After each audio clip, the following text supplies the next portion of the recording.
Hey, what's up, guys? Matt Manduke here, and this is another exciting episode of Better Gas Mileage Tips, which is a series that nobody watches.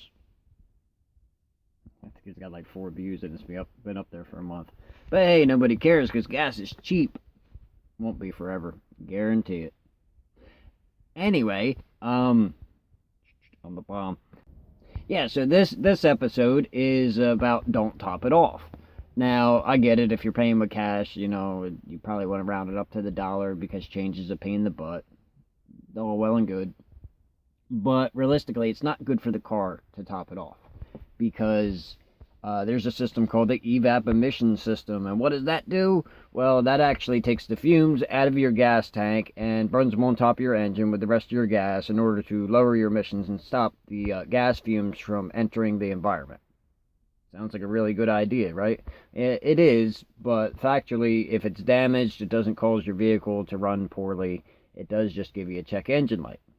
Now, that check engine light can be a huge pain in the butt to deal with. So, I say don't top it off because it's a vacuum system, right? So, if you push too much fuel into your tank, it has to go somewhere.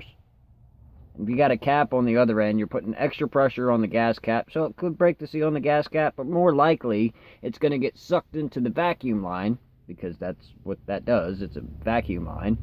And then it's going to end up causing problems in your evap emission system. Now, obviously, I live in a van, so I don't want to have to work on a system that might require me to get to the top of my motor because the top of the motor, please excuse my mess, it's always a mess in here. Top of the motor is behind that boot there, or possibly under the hood, but for the most part, it's all underneath the dashboard. So it's a pain in the butt to get to say the least. So I try and, I don't want to top it off. Not, I mean, if it's 10 cents, it's 10 cents, whatever. But if we're talking like, 11, 12 cents over the dollar, then I don't want to go 90 or 88 cents, 89 cents, another half gallon. I don't want to force it in there because I don't want to have to do repairs. As it is, I don't want to put extra pressure on my fuel pump because I've already had to replace that once, and I don't want to have to do it again for as long as I can handle not having to do it again. Now, factually, you don't want to let your gas tank go completely empty either because, well, less fuel economy, and again, you'll be sucking up the stuff on the bottom of the tank and, the rust and whatnot because it happens. And that can cause your fuel pump to burn out more prematurely. Now, nobody wants to do those repairs, so the simple thing is when you're filling up your gas tank, don't top it off. Now, in most cases, a lot of people are going to use a credit card. Hopefully, that's actually your bank card and you're not going into debt to go pick up your kids from school because that's a whole other topic. But you're using a credit card, there's no reason to top it off when you're using a credit card.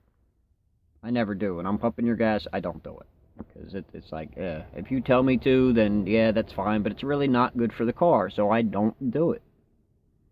I'm not going to do things that aren't good for you. I wouldn't do anything to your car that I wouldn't do to my own. And I do a lot of stuff to my own. Actually, today, I'll be building my bed. Anyway, so that's the end of this episode. Thanks for watching, and we'll see you later.